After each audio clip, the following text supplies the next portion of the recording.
Starting with the greatest name of Almighty Allah, who is the King of Kings, who is the Lord of Lords, who is omnipresent, who is first, who is last, who is Rahman and Rahim. The very first thing I want to say, like, thank you from the depth of my heart to our teacher for giving me our liberal or an ample opportunity to share my view about the purpose of life.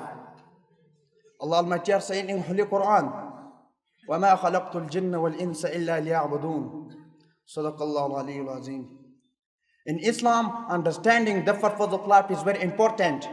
It gives meaning to our existence and helps guide how we should live. The Quran and the Prophet Muhammad explained it. Why Allah created us and what He expects from us.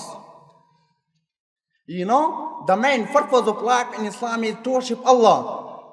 Allah says, وَمَا خَلَقْتُ الْجِنَّ وَالْإِنسَ إِلَّا لِيَعْبُدُونَ. I don't create jinn and humans except to worship me.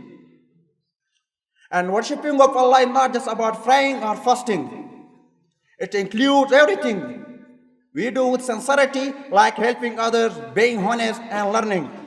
And every good action done to please Allah is considered worship. Allah made humans Khalifa on the earth. This means we are responsible for taking care of the world, helping others, making it a better place. Allah says, indeed, I will make upon the earth a successive authority. We are not just here for ourselves, but we do good for people and the environment. Islam teaches that true happiness comes for connecting with Allah, remembering Him, through prayer, reflection, and bring faith to the heart. Allah Almighty in saying Holy Quran, the life of this world is just play and amusement.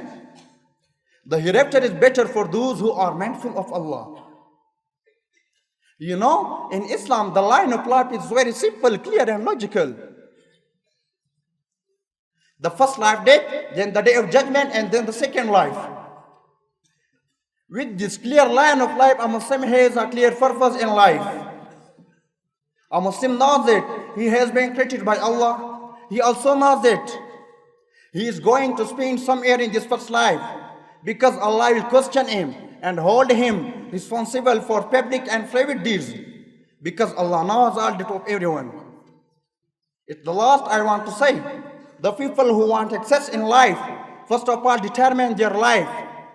They keep before them their abilities, their targets, and their qualities to work. And they select some definite target in life and remain successful. Thanks for listening to me.